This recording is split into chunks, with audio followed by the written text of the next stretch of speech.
Welcome back to another Q&A video, or I guess for many of the newer viewers out there, this might be your first one, as I haven't done one in over a year, I think. Basically, I asked you guys for questions, and you responded with over 500. So I'm gonna do my best to answer as many as I can. Let's get into it. Alright, so first question. Can you please highlight the unnecessary game settings which can be lowered down or turned off for improved performance? Alright, so basically in games, there are obviously different setting presets. So with the best ultra settings, you might have a game that looks great, but the performance might not be great. Depends on your hardware.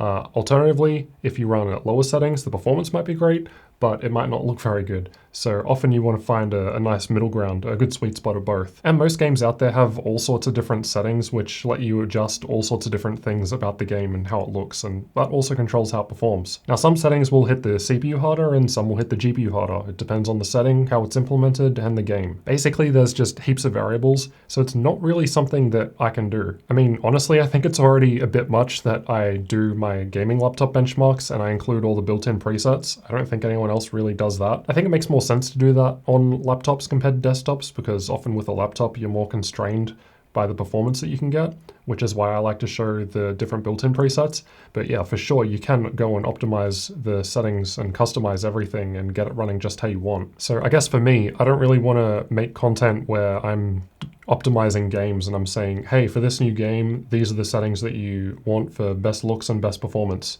Honestly, the Hardware Unboxed channel already does a very good job of that, so check them out when a new game comes out, and maybe they'll have an optimization guide. But yeah, otherwise for me and my own benchmarks, I'm just going to stick to the built-in ones, both because I can use those between multiple laptops to compare with, and it's really easy just to say, I tested this at medium settings or high settings, and then you can go and replicate that, and you don't have to go through 100 different settings, which I haven't documented, so I just think it's easier that way. Alright, question number 2. How much of a pro is the DLSS capabilities of the 3050 Ti when compared to the 1660 Ti? You did a comparison and concluded that the 1660 Ti is much more future-proof, but from a gamer's perspective, do you think DLSS makes the 3050 Ti equally as good as the 1660 Ti? So if I recall in that 1660 Ti and 3050 Ti comparison, for the most part, I think they were essentially equivalent in terms of like average FPS, but yeah, the 1660 Ti does have 2 gigs of extra VRAM, despite the 1660 Ti being like 2 years older or something. So it's an interesting question, and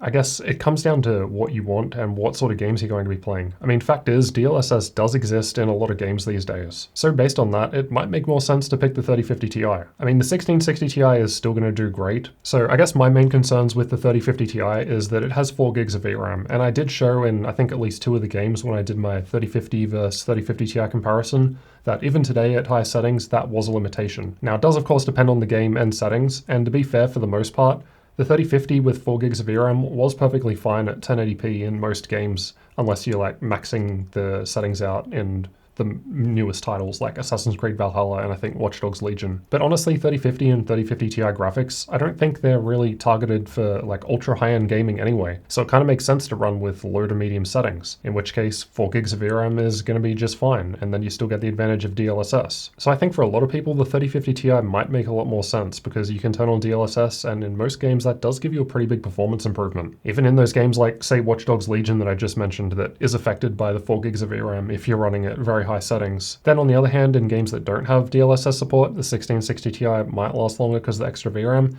It's hard to predict though. It depends on the game, setting level, presets, resolution, all sorts of different things. Plus, not to mention that the 1660 Ti will be able to use AMD's FSR, so if the rollout of FSR continues and a lot of new games start getting it, then the 1660 Ti might be a better option than the 3050 Ti, but that's a different story, I guess, and it depends on how the battle between FSR and DLSS plays out. Alright, next question. Show us your studio with your PC, daily driver for video editing / gaming, and show what video and audio gear you use for filming these videos. Alright, so you can see right now I'm using the Gigabyte Aero 17, which is basically my current laptop, but that said, I only personally use a laptop if I'm actually out traveling, and don't know if you've been paying attention to what's been going on in the world lately, but haven't been doing a whole lot of traveling over the last couple of years. So my own personal use of laptops, outside of obviously all the videos I make, hasn't actually been that high. And that's just because I'm at home all the time, so it makes sense for me to use a more powerful desktop to edit these videos. As for the rest of the question, I guess let's cut to some shaky handheld camera footage and I'll walk you through what I've got. So this is the room that I'm filming in. I was just sitting there. Basically I've just got the desk, chair, pretty simple. Over here I've got my camera, so Panasonic GH5 with a Sigma lens. My light goes here. Got some curtains on the walls which just block out the sun from outside and ensure I get no vitamin D. But really it helps me film any time of the day because before sun would come in and shine on my face. Another light. Table where I do my temperature testing. There's a bunch of junk on it at the moment.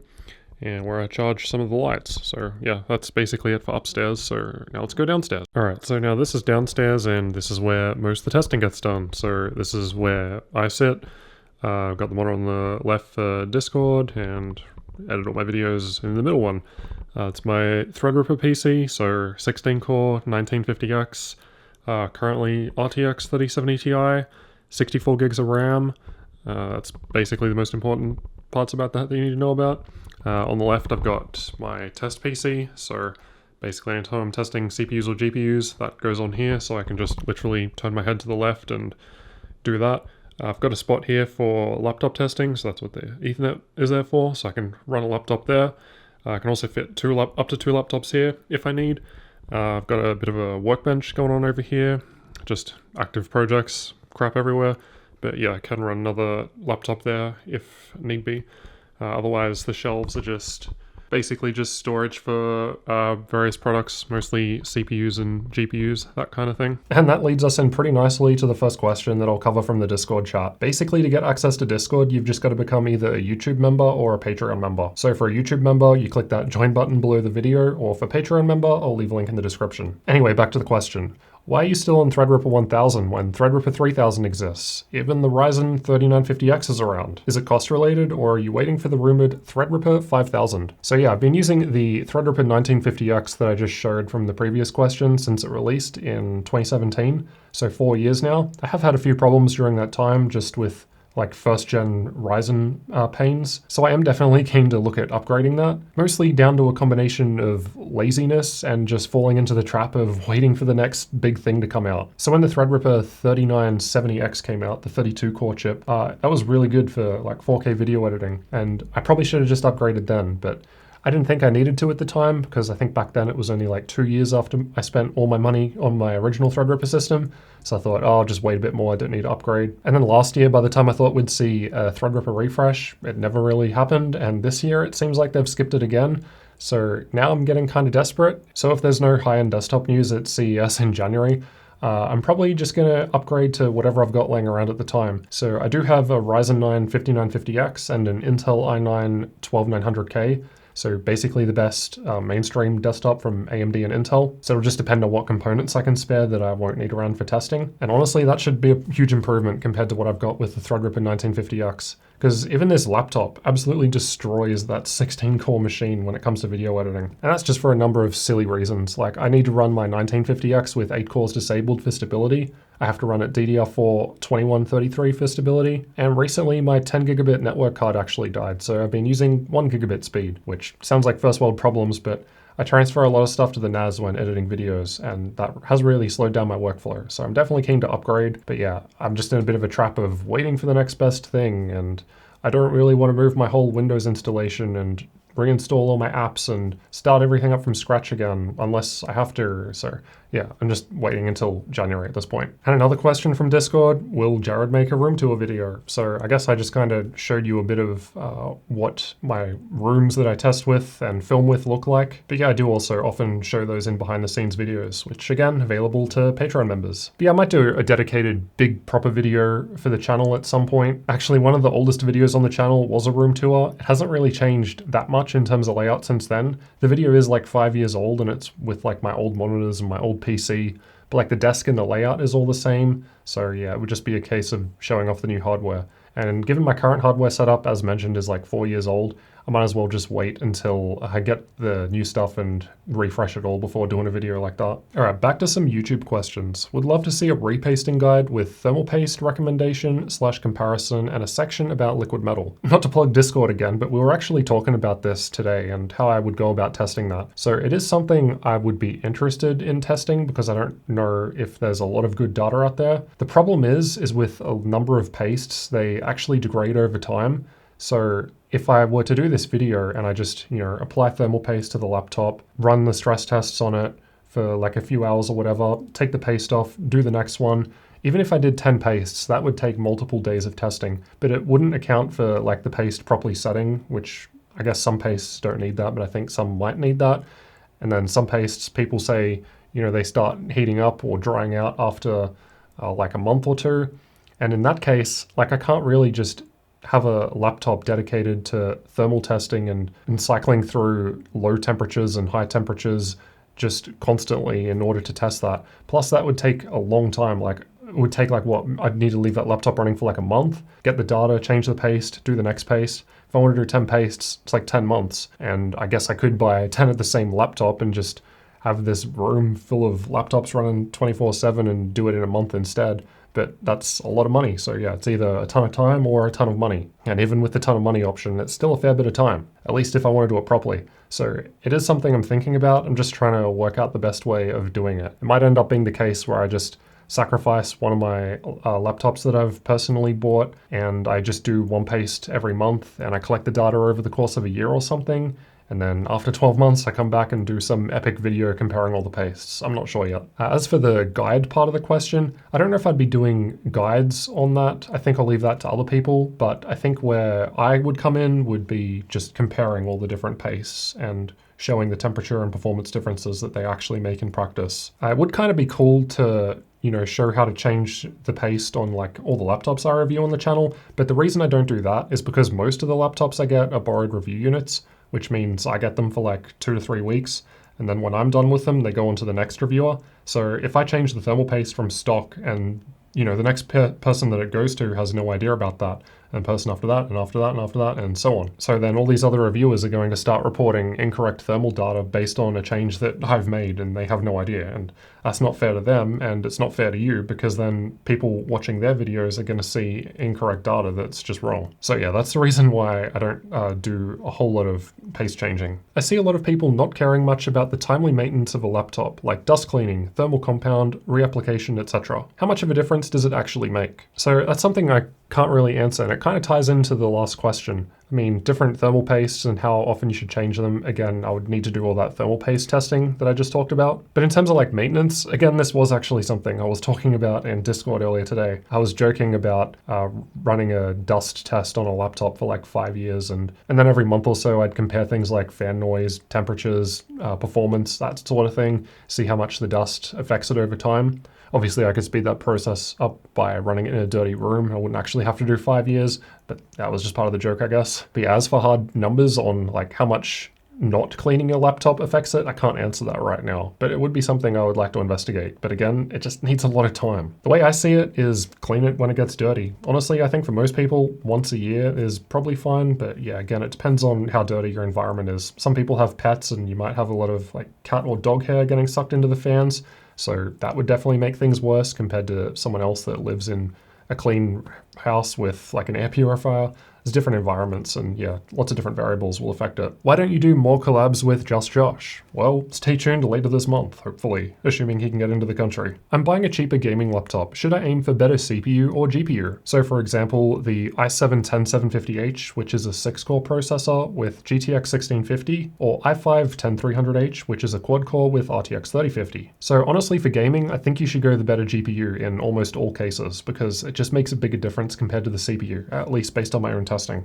I'm not sure if I got the opportunity to compare 6 and 4 cores with Intel 10th gen, but I did definitely do that with 9th gen just before it, and I'm pretty sure I did it with 11th gen after it as well. And if I recall, the conclusion with both the older 9th gen and the newer 11th gen was that basically in most games, the difference between 4 and 6 cores doesn't actually matter, at least on average when we're taking like 10 different games into account. There were like 1 or 2 games maybe where it did make a pretty big difference, like 10 to 20%. But yeah, I think once you average everything out, it was like 2, 3, or 5% improvement on average with the i7, whereas the difference going from 1650 to 3050 graphics would be much more than 5%. Not to mention you would also get DLSS support with the 3050. So in games which support that, which is quite a few now, you would get a pretty big performance boost with DLSS. So yeah, if you are literally just gaming, honestly, I think 4 cores is fine and I would go for the better GPU.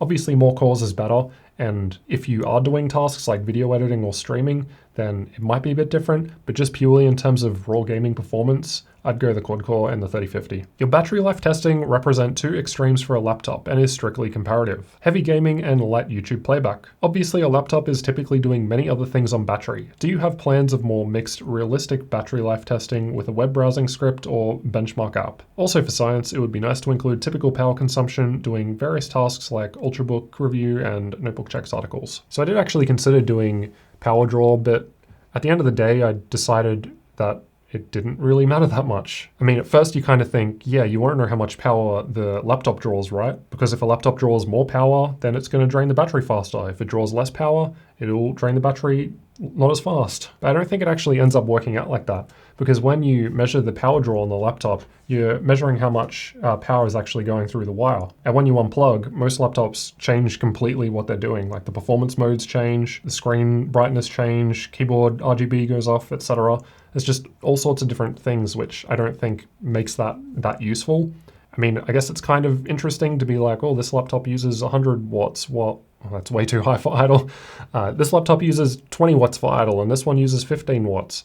Personally, I just don't think it's that important, and I can't ever see myself factoring that in when making a buying decision, so I don't include it. Happy to be told otherwise in the comments. If that is something people actually want to see, let me know. As for the rest of the question, I don't have plans on adding another battery test. And that's basically because, as you say, the two I have are comparative, and that's exactly the point. I want to be able to compare all the data I have. The other thing is battery testing is just one of the things that takes the most amount of time that I do. Like some laptops will last for 14 hours. So when I do my YouTube playback test, I kind of have to plan my whole day around it. So I'll wake up and I've got to start that thing pretty much straight away so that it's done in time for when I go to bed. I mean, I guess I could run it overnight, but the problem is often I don't have any idea how long the battery is actually going to last, so you risk starting it when you go to sleep, and then when you wake up, is it already ended? There are ways of getting when the battery test has actually finished, like most times in Windows Event Viewer, it will log the event, but sometimes it doesn't, so that's not a perfect way of determining when the battery test ends. Anyway, I'm getting kind of off topic into battery testing, but yeah, I think it would be good to have a more realistic battery test with like web browsing and stuff. I'm just not really sure how to go about it, but also the extra time that it would take to do it would be something that would add up once you're testing 50 laptops each year. All right, let's go to another Discord question. When will you invite Steve over? So I'm guessing you're referring to Hardware Unboxed Steve. You know what? I'm waiting for him to invite me over. He doesn't want to come here in this little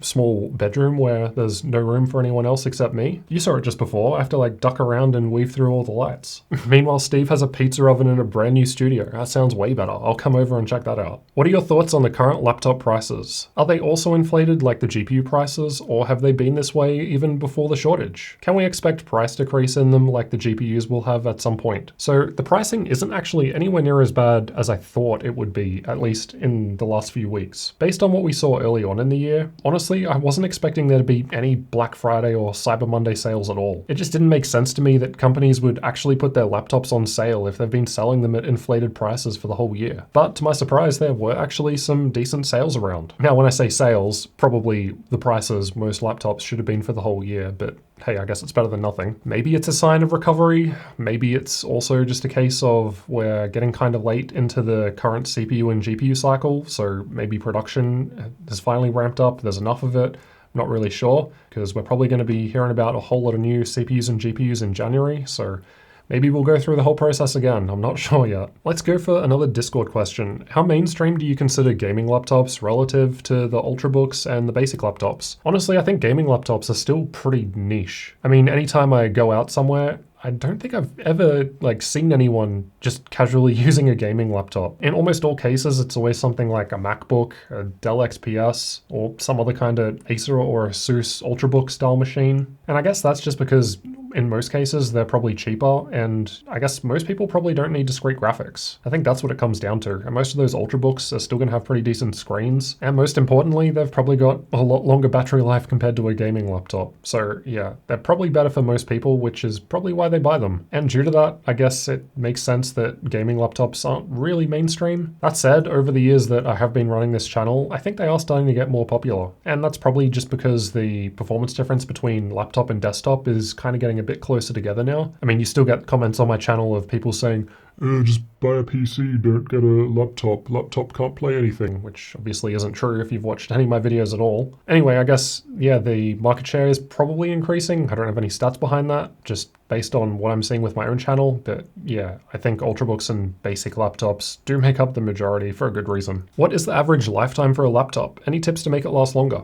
So I thought this was a bit of a weird question, and it's one that I get quite often, so I wanted to make sure I addressed it here. So a lot of people seem to be under the impression that laptops should only last like 1 or 2 years, and then just out of nowhere, the laptop decides it's my time, and then it dies and you're forced to buy a new one.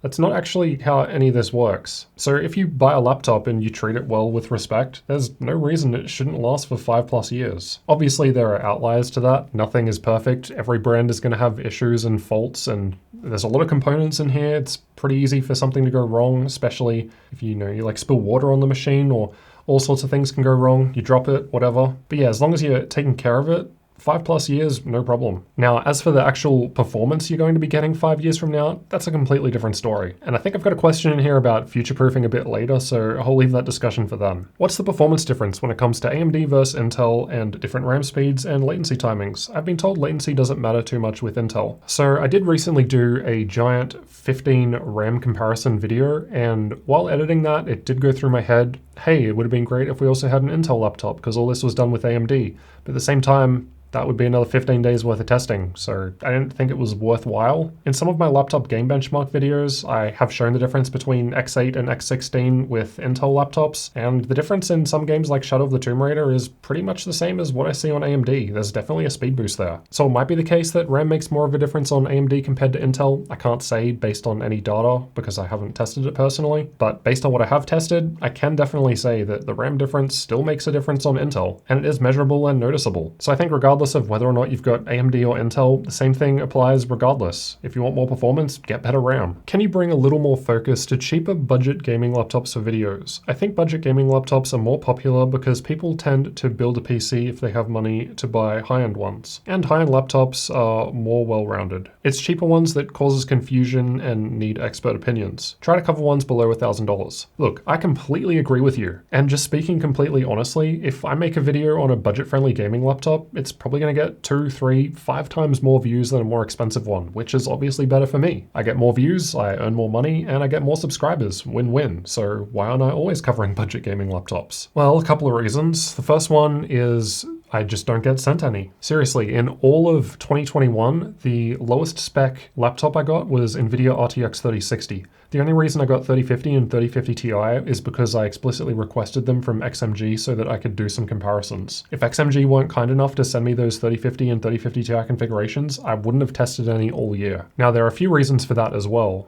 Take, for example, the Acer Helios 300 I recently reviewed. So I covered that with RTX 3070 graphics.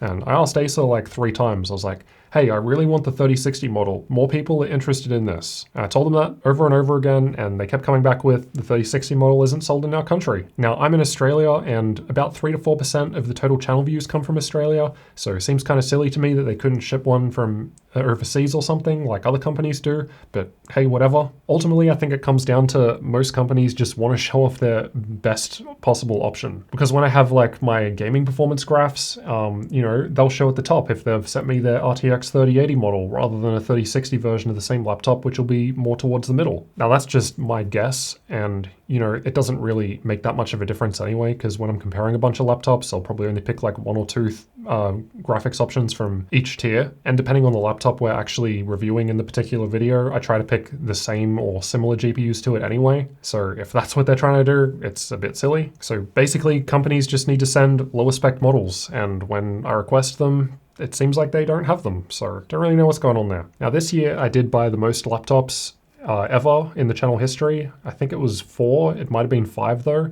The 4 that I do remember were all RTX 3060 models, and that's just because the 3060 is a great sweet spot and a lot of people asked for it. So if I'm spending my own money, I think it makes sense to go for something like that. I wouldn't buy a 3070 or a 3080 model to review because, like you say, I think less people are interested in that. Obviously, people do want them for, higher end gaming performance, but like I've shown in my GPU comparison videos that RTX 3070 is like 15% more performance than 3060, and it's a similar deal for the 3080 compared to the 3070, but then going from 3050 Ti to 3060 is like a 50% boost, so it's way bigger, and one that I think is definitely worth saving for, which is why I tried to cover 3060 out of the laptops that I was buying. But yeah, there were a number of times where I tried to get 3050s and even 1650 models this year, and companies just didn't provide them. I'll try to do better with it next year because, as I say, it benefits me, benefits you, so it makes sense. Maybe I just need to be a bit more harsh with the people I'm talking to about what models I get. I'll do what I can because, yeah, I do really want to cover more budget-friendly stuff. Now, that said, there is also a problem with budget laptops at the moment.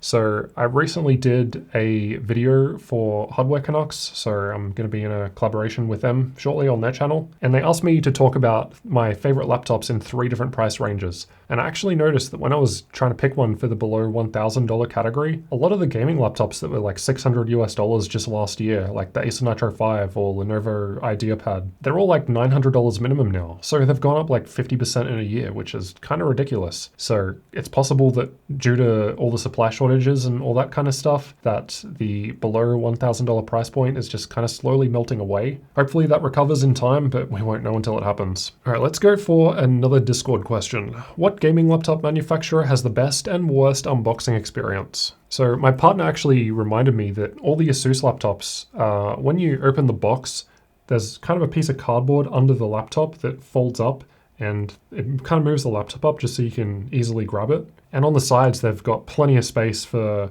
the cables. I guess for most people, like, you pay no attention to the boxes at all, but for me, I've got like a whole cupboard full of laptops, and every time I finish testing one, it needs to get put back in its box and put away. And not to mention, after every time I review a laptop and send it back to the company, it's got to go back in its box. So I probably do a lot more unboxing and reboxing than a lot of people who buy one laptop. And yeah, just that difference with the ASUS box actually having the space to fit the power brick and the power cables without having to mash it down and get every possible square inch or centimeter, depending on where you're from, of space, is quite nice.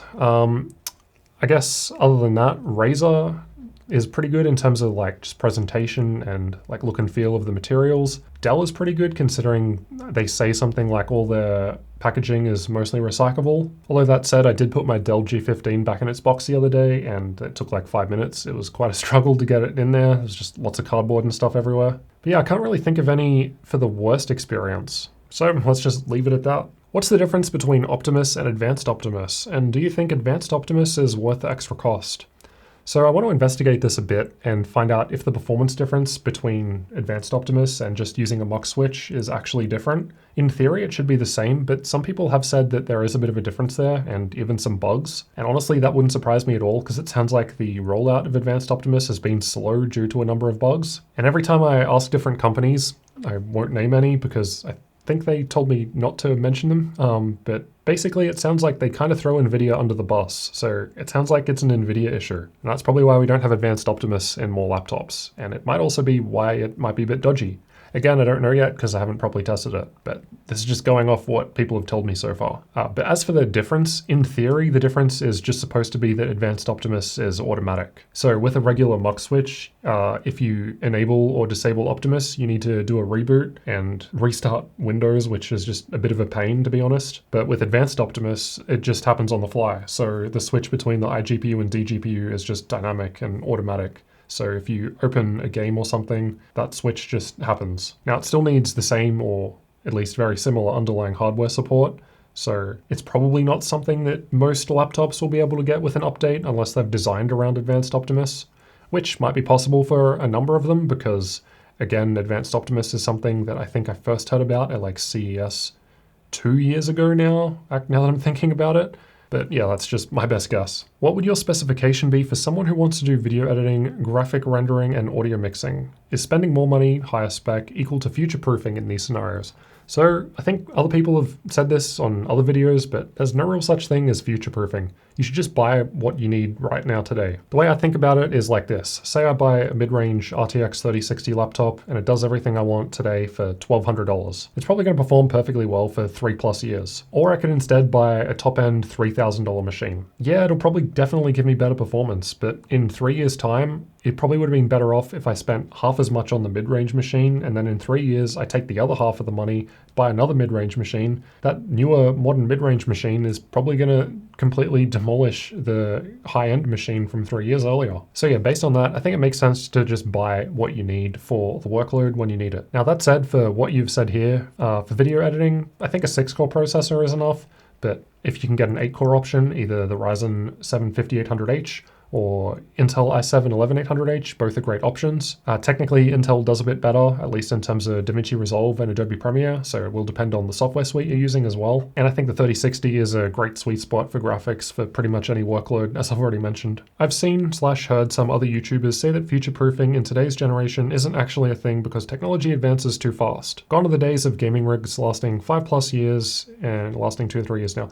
So yeah, basically, exactly what I just covered. But that said, I don't know if this is a new thing. If anything, I think many years ago, hardware had bigger generational improvements. Obviously, there have been some lulls in that, like anything after Skylake until recently. But yeah, basically I think future-proofing isn't a thing. Buy with what you need now in mind. I mean, maybe spend a little more if you need more in the next 1 to 2 years, like maybe you think you might need more memory or RAM down the road. I mean, at least with those in most laptops, you can upgrade anyway. So I would focus on prioritizing the CPU and GPU as you can't change those in most laptops. So yeah, try to think about what you'll be using the machine for the course of its life and buy based on that as best you can today with what you can afford. Can you start a series of laptop maintenance and upgrade, like cleaning different models, compatible RAM, SSD, thermal paste updates, and software maintenance, like how to keep gaming laptops running smooth. So I already talked about why I can't do this for thermal paste for most of the models that I test. Just quickly to recap, I get a borrowed review unit. I can't change the paste because that goes to the next reviewer and they unknowingly report incorrect thermals. So I make sure all laptops I get are stuck with stock paste. As for upgrade guides, so last year I did actually experiment with that a bit. So I did an upgrade guide for the Lenovo Legion 5 and HP Omen 15. And both of those videos did extremely well, to the point where I think earlier at the start of this year, I actually said, hey, I should do more upgrade guides, but I just never really got around to it. But also it's kind of difficult. So I was able to do it with the HP Omen because HP sent me those laptops from the US to Australia and they let me hold on to them for like 12 months or so before they asked for them back. So an upgrade guide is something that I can do. So in the case of the HP Omen, I had to go out and buy a battery with my own money. And that's just because I wanted to show the battery life differences if you had the small battery versus the big battery. Now just doing that will cost me like $150 to $200 or something. So it's a fair amount of money on my part when I have to go out and buy all the different components that a laptop needs. And I was able to do it with the Legion because again, I bought the Legion with my own money. So I've always got that laptop here and I can upgrade it anytime. But for most laptops that I get that I can only have for like 2 to 3 weeks and then they have to get sent on to another reviewer, I can't really go out and, you know, buy components for it to use in a laptop. I mean, I could do generic stuff like RAM and SSD, but then I just think the video is kind of boring. Like I'm making this video where I open a laptop and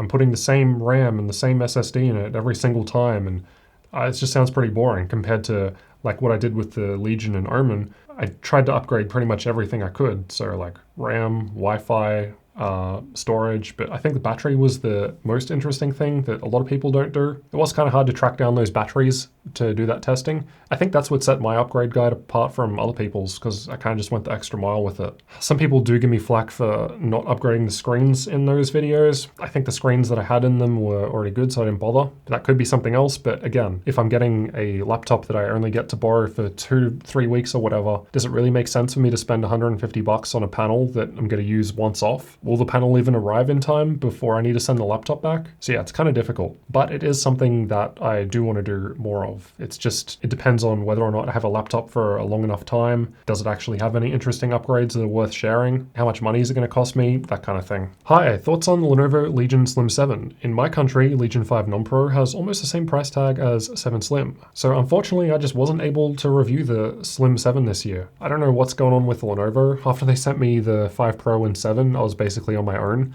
So I had to buy the regular 5 with my own money, and I was fortunate enough to get the 6600M configuration from AMD, and they imported it to me from the Philippines, so that was really nice of them. It did get to the point where I considered just buying the Slim 7 with my own money, But given CES is like 1 month away and we're probably going to get new CPUs and GPUs, I didn't think it was worth spending like 2,000 Australian dollars just to cover that laptop at this point. So I might just have to give it a miss until next generation. I just remembered actually, Lenovo did actually offer me a Slim 7, but it was the 10th gen and 2060 model. And this was like 1 or 2 months ago after the 3060 model that you all want to see has been out for a long time. So I turned it down. At that point, it was almost a year old. Now, I'm not trying to be snobbish or anything. I mean, it probably would have made an interesting video, but I just think covering hardware that's like a year old and not the version that people actually want to see is just a waste of your time and honestly a bit of a waste of my own time. I could be covering other laptops of the current generation that people want to see. Anyway, the second part of this question, are RTX 3060s worth it? Honestly, yeah. I think the 3060 is the best option currently available.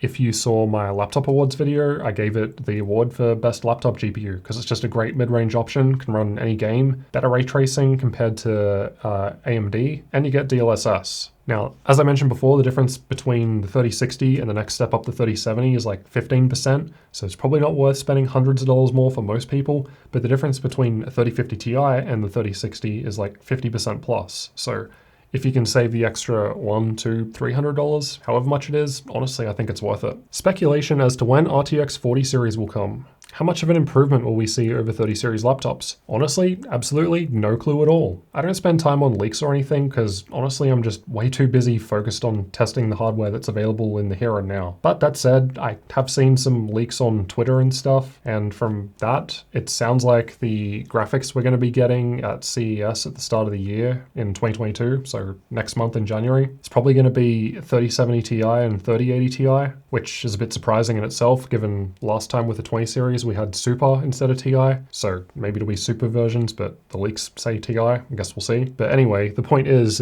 if they're only doing 30 series Ti as a refresh for the laptop, and I've also heard that they might finally be doing 3050 and 3050 Ti for the desktop, chances are 40 series might not be till later next year. But again, that's just my complete guess, and hey, it could still be in early production, because from my understanding, these things take years to develop. Should I go for the laptop from my country paying hundreds of more dollars, or should I order from overseas and just hope to not have any damage to the package? If this is the only consideration, honestly, I would just spend less and get the cheaper option. I've imported quite a few laptops from the US to Australia, and they've all been perfectly fine. The fact is, the boxes that they ship in are designed to ship all over the world. I mean, unless someone picks up the box and like chucks it at something and sledgehammers it, it's probably going to be just fine. It does kind of depend on the specific laptop to some degree, because some are packaged better than others. But yeah, for the most part, I think the boxes are probably designed with the assumption that couriers and delivery people are probably just going to be throwing them around without caring too much about what's inside. What I would be more concerned about ordering from overseas is how does that affect the warranty? So that might depend on the laptop. Some brands might cover you globally, some might not. So yeah, I'd look into that. I think you should make a video on whether 120Hz versus 144Hz versus 165Hz screen does make a difference in real world and doesn't matter that much. So it does sound kind of interesting.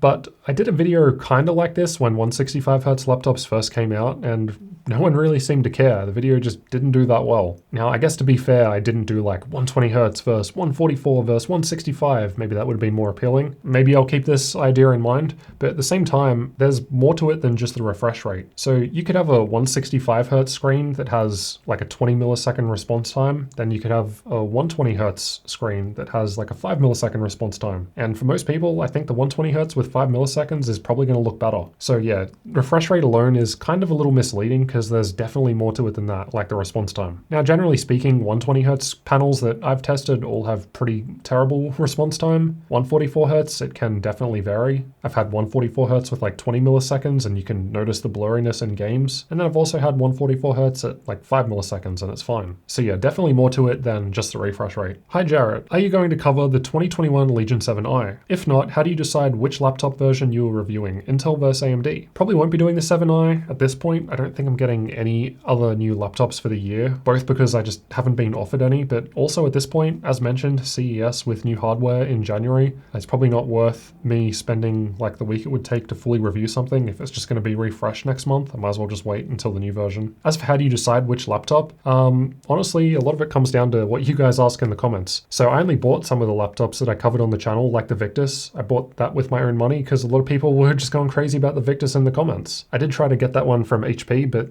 They never ended up sending it, so I just bought it. As for the specs though, again, I try to go with a good mid-range option that I think most people would like, which is why I said earlier that I wouldn't personally buy a 3070 or a 3080 model to review. I'd go for 3060. I'd consider 3050 or 3050 Ti, but as I've mentioned earlier in this video, honestly, I think it's worth saving more for the 3060 if you can. As for Intel versus AMD, it depends. So some laptops do have an Intel and an AMD version. I think generally this year I probably did lean a little towards purchasing AMD versions, but that's just because that's where the interest is at the moment. Most people are looking at AMD laptops, so it makes sense that I cover them. Now, that's in terms of me buying the laptops, and obviously I have to spec them out and pick what I'm buying, but in terms of the laptops that I actually get to borrow for review from different companies, I almost never get to pick the specs. Basically, it seems like they'll just get one spec of the laptop in, and that's what I get. So I have to do my best to make it work, regardless of whether or not I think the video is going to perform that well. Because like I said before with the Acer Helios 300, for example, I know a lot of people wanted to see it with the 3060, but they only had the 3070 version. So it's like, do I do the 3070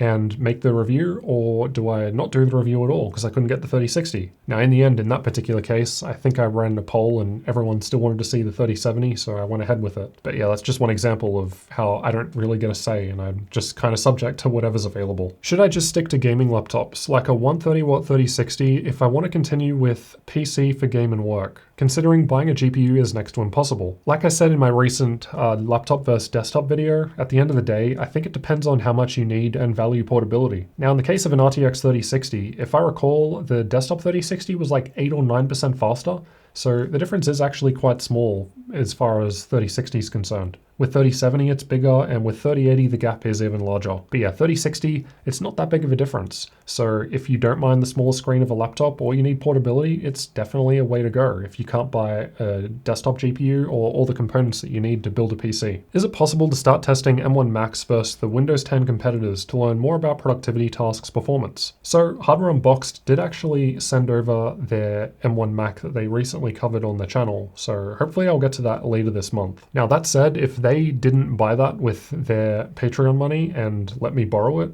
I wouldn't have covered it. It's just not worth me buying. Here in Australia, the model that I borrowed from them, I think is worth about 3,250 Australian dollars. So it's definitely not cheap, especially for a channel like mine that tends to focus on gaming laptops. Now, obviously there is an argument that you can run some games on the new MacBooks, but yeah, at the same time, it's not really worth me spending thousands of dollars on it. There is an argument for reselling it and Apple laptops holding their value, but it's also just not something that I'm that personally interested in. And that's just because I prefer Windows over OS X. And at the end of the day, I think it's more about the whole experience than just, is this M1 CPU better than this Intel or AMD CPU? If I used software that was available in OS X and was better, then hey, great. But yeah, for the most of the stuff that I do, Windows is just where all my applications are. It's just what I've used for years. But that's just me. So I am going to try and do some sort of review with the M1 MacBook, but it is going to be difficult to compare it with all the Windows laptops because a lot of the tests that I run probably just won't be stuff that I can run on the Apple laptop. There might not be software for it, or it might take me a lot of time to work out how to do it. So yeah, there is a video coming on that, but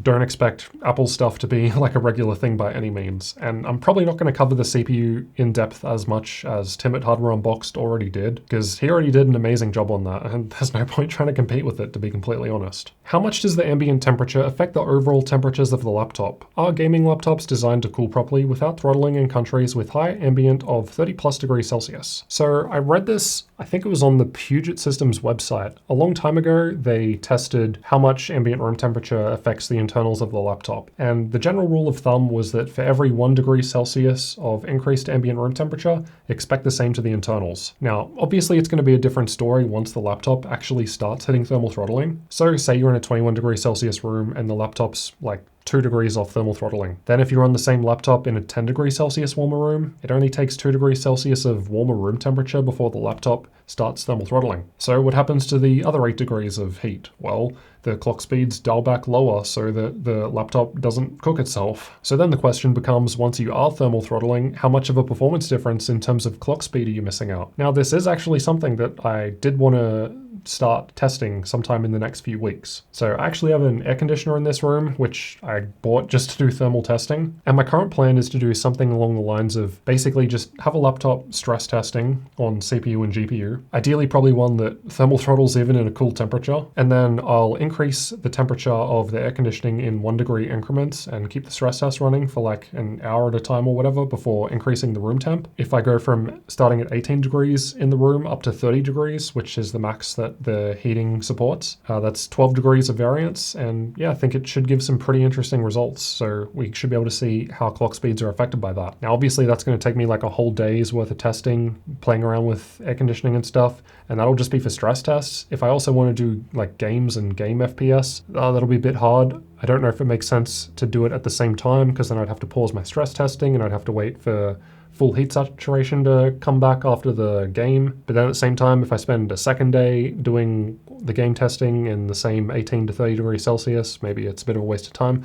I don't know. There's more variables that I need to think about, but yeah, it is something that I want to cover in a video in the future. So I've been waiting to ask this question and I haven't found a solid answer yet. Does a 4-core CPU bottleneck a 2060? And if it does, how bad is it? Because I saw a discount for Legion 5 with 2060 with a 4-core i5, but there's also another config that has a 1660 Ti with an i7 10750H, which has 6 cores. Which should I go with? So like I answered in one of the earlier questions, the difference between 4 and 6 cores in most games is actually fine. Now quad cores can be a bit gross, it just depends on the laptop. So in this case, if it's like a 10th gen 10300H, it's probably fine, but it does depend on the power limit. So the problem I've got with quad cores is when it comes to like Intel's ones that are meant to be like the U series replacement, because I think those have like a 28 watt power limit, whereas like the 10300H or 10400H, for instance, can go up to 45 watts and beyond. Ultimately, the performance is going to come down to the power limit. So if you have something like, I can't remember the model names of these things, like the 1185 G7, I think it was, that's going to have a much lower power limit, and in that case, yeah, I would expect lower performance. But if it's just like a regular H series quad core, the GPU difference will probably make a bigger difference there in most games. I've actually got a few videos on the channel comparing the 1660 Ti and 2060, so I'd refer you to those. If I recall, it's like maybe a 7 to 15% improvement depending on the game. I can't recall because I did those videos a couple of years ago now. But yeah, given when I compared 4 and 6 cores in games, it was like a 2 to 5%. The GPU difference is going to make a bigger difference in most games. Not all games, but most. What are the settings to have maximum battery life as advertised on gaming laptops with mux switch like Legion 5 Pro? So if you do have a laptop with a mux switch, you want to run that thing with Optimus enabled. Otherwise, you're burning battery on the NVIDIA graphics, which will be powering everything. So that's the first one that comes to mind. Otherwise, you want to turn off things like keyboard lighting, any other RGB lighting on the laptop, because that's just needlessly burning power, as pretty as it looks. Next big thing is probably screen brightness, so turning screen brightness down will definitely help. Most laptops have lower performance modes, so you can run with those, which are set through the laptop's control panel, and generally what that'll do is it'll limit the CPU and GPU power limits, so that if there is actually a workload running, it won't be spiking up and using a lot of power at once. There are also other things you can do, like you can change the refresh rate, say from 144Hz to 60Hz. That'll also help. Some laptops like those from ASUS actually do that automatically when you unplug the power, which is kind of cool. It's a feature that I wish all laptops had. Those are just the basic things that come to mind, but yeah, there are definitely a bunch more things you can do. Maybe I'll do a video about it in the future. But something I did want to address with this is you mentioned as advertised in brackets. So anytime you see battery life claims on like manufacturer websites, I think in almost all cases, they'll have fine print down the bottom of the page which says how it was actually tested. So in theory, you could read that and reproduce their tests.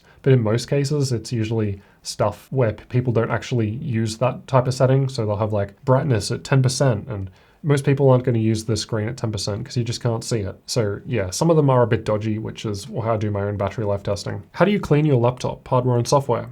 Honestly, I've never cleaned my hardware in like the last 5 years, which sounds kind of crazy to say, but my desktop PC, despite being on for like 15 hours a day, just doesn't really seem to get dusty. I mean, there's definitely some dust in there, but like not enough where I've ever thought, oh, I really need to clean that out. So it's been fine for me. And like I said earlier in the video, I only use my laptops when traveling, or now, for instance, when I need something portable to film with. So they don't actually get all that dirty either. So I don't actually clean my stuff. But that's just because I also don't really need to, apparently. But if I was someone that used the laptop regularly, I'd probably want to clean it at least minimum once a year. But again, like I mentioned in a previous question, it depends on how dirty your environment is and how much crap is actually getting sucked into it. I've just got the Alienware M15R5 RTX 3070 for 2,200 Australian dollars, or $1,000 off the original price. Do you reckon that was a good buy for the price? Not sure why this got 7 likes, but hey, I said if comments get likes and they were upvoted, I'd reply to them. So yeah, I think that's a pretty good deal. Like I said earlier, I bought quite a few 3060 laptops this year, and in general, those were about 2,000 Australian dollars. So for you US people, we have a 10% tax on everything, plus currency conversion makes your US dollar worth more than Australian dollars. Basically, 3070 for 2,200 Australian dollars is a good deal. I've seen 3060 laptops in, actually, I think I saw an Asus TUF A15 with a 3060 for that same price, because I was trying to see if I could buy a 3060 TUF A15. Getting back to one of the earlier questions, that's because the TUF A15 that I did get this year, sent to me by Asus, had RTX 3070 graphics, and I wanted it with 3060 because the TUF makes more sense with the 3060. I mean, it's meant to be a more budget-friendly, mid-range sort of gaming laptop. So I wanted data with the 3060 model so I could compare it to things like the HP Victus or Omen 15. Anyway, it ended up being way too expensive. So yeah, the fact that you've got Alienware, which is definitely just a better built machine than an Asus TUF objectively, for the same price with better graphics, yeah, that's a steal. My best guess is because, like I said before again, CES in January, probably new CPUs and GPUs, they might just want to clear some of their stock. When is your video on how RGB lights give better performance in games coming up? So the problem with this one is with RGB, you just get like millions and millions of different colors, right? So if I want to test all the different colors, it's just going to take way too long. And when you think about it, like you get per key RGB lighting with some, so maybe you need to change like just one letter to a different color, and then some have like light bars, and then some of those light bars have like different amounts of lights, and some have lights on the lids, and there's just too many combinations. Moving on.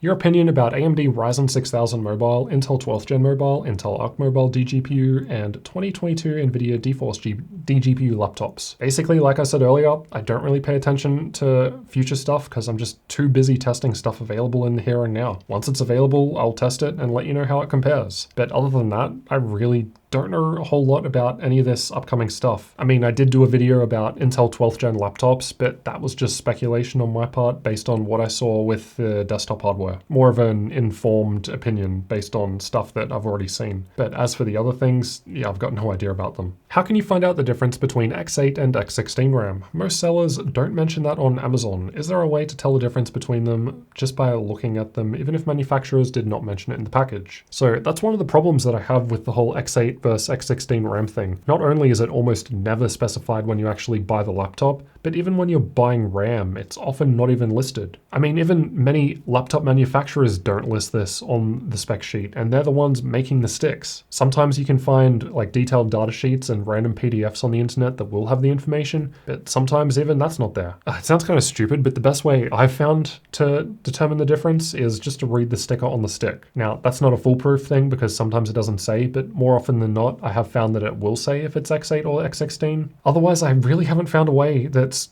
just always works. Some people say you can see it in software like Hardware Info, and I've seen examples of that, but when I did my recent big RAM comparison, none of those configurations showed in the latest version of Hardware Info at all, whether it was X8 or X16. As far as I know, the Zen timing software also doesn't show it. So yeah, it does suck. So as I've shown, it does make a big performance difference, but at the same time, it's also really hard to track down what version you have and what version something you're buying is. It's just something that companies need to do better with, I think. How do you keep your battery healthy for a long time? So I wanted to answer this because it's a common question a lot of people seem to ask. Basically, at the end of the day, just use the laptop normally, and I think you're going to be fine. Now, when I say normally, I mean if you're around wall power, just plug in. I think it makes absolutely no sense at all to continuously go through a battery recharge and discharge cycle every day. Like, yeah, sure, if you want to use the laptop on the couch or something and not plug in because it's a bit of a hassle, go ahead. But I think the quickest way to just kill the battery is just to use it every single day, full recharge and discharge cycles. Now, I mean, if you go into school and stuff and you do need to do that, I mean, It's a laptop, it's what you're supposed to use it for, but at the same time, I would keep it plugged in wherever possible. Now, also, ideally, you don't want to keep the battery at 100% full charge while plugged in, and many laptop software suites, like ASUS Control Panel and Lenovo Vantage, I think MSI do it, a lot of other companies do it, they'll have an option that'll let you set the maximum charge limit of the battery to say 60 or 80%.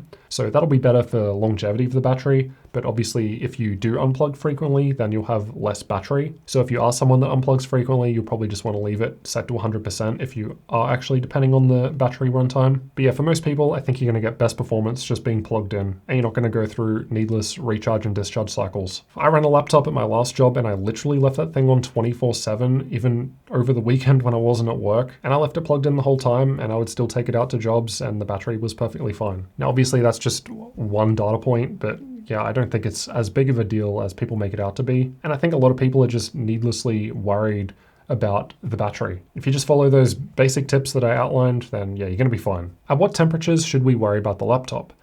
Speaking of popular questions that people are paranoid about, honestly for most people, I don't think you need to worry at all. Just play your games and have fun. Now, that said, in warmer environments and depending on the laptop, you might have some thermal throttling, so there might be some improvements you can make, like using a cooling pad or boosting the fan speed or changing the thermal paste. That will either lower temperatures or reduce the amount of thermal throttling and boost clock speeds and performance. So I don't think I can just say, once your CPU is 95 degrees Celsius, you need to worry about it, because maybe it's 95 degrees Celsius, but the power limit is very high and you're getting full all-core turbo boost speed and it's performing fantastically. But then for someone else with the same laptop and they're in a 15 degree warmer room and they'll be hitting the same 95 degrees Celsius on the CPU, but the clock speeds might be 1 or 2 gigahertz lower. Again, as mentioned earlier, I haven't actually done the testing on how temperature affects clock speed, so that's just a random guess. But just as an example, it illustrates that there can be differences even though two laptops are running at the same temperatures. Personally, I don't really care if my laptop is running up to 100 degrees Celsius under load. The CPU and GPU are designed to run up to that.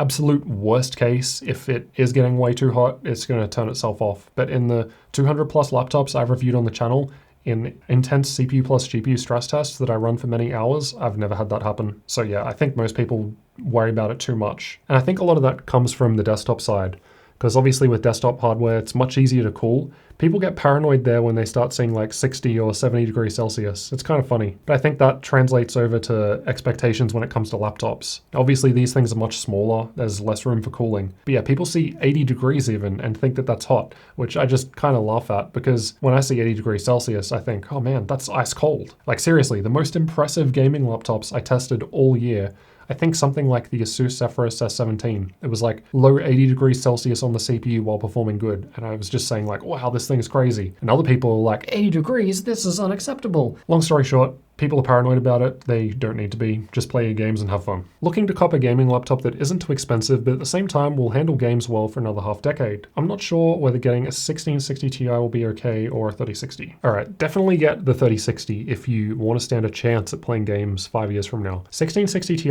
is still pretty decent today, but it has already been out for more than 2 years now. Actually, I think I've got a dedicated video on the channel comparing the 1660 Ti and 3060 on the channel, so search for that. But just going off memory, 1660 Ti versus 3050 Ti, they were about equivalent, and then 3050 Ti versus 3060 was about a 50% gain for the 3060. So based on that roundabout math, you're probably getting about a 50% gain with the 3060 as well, which is quite huge, and that's not factoring in DLSS either, which is present in a lot of games now, and that's probably only going to increase in the future. So yeah, if you're aiming to play games on the same machine 5 years from now, I would definitely save the extra money and go for the 3060. I know I said there's no such thing as future-proof, but yeah, that'll probably just objectively last longer. Hey Jared, I don't own a laptop, I just have a PC, so don't laugh at my question. Serious answer mode activate. I want to buy a laptop and hook it up to my monitor that I got. Will there be any problems if the monitor has a different resolution/refresh rate than the laptop's internal monitor? Or with modern tech, is it plug and play? So I wanted to answer this one because it's a question that a lot of people seem confused about in the comments, and I get asked about this all the time. Basically, the screen on the laptop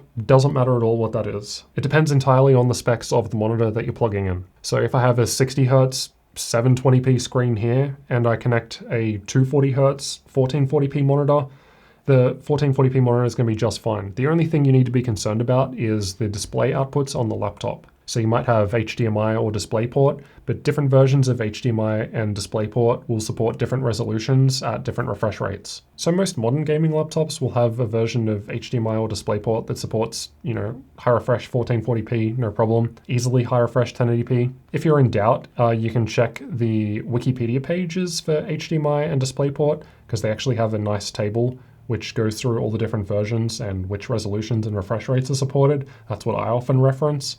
But yeah, basically it depends on the monitor, and that can be anything. It just depends on what ports the graphics on the laptop has. Is using the laptop while charging make the battery drain fast or not? Because I'm considering buying my first laptop, Omen 15 hopefully, and I don't want to kill the battery so fast. You can definitely use the laptop while it's charging.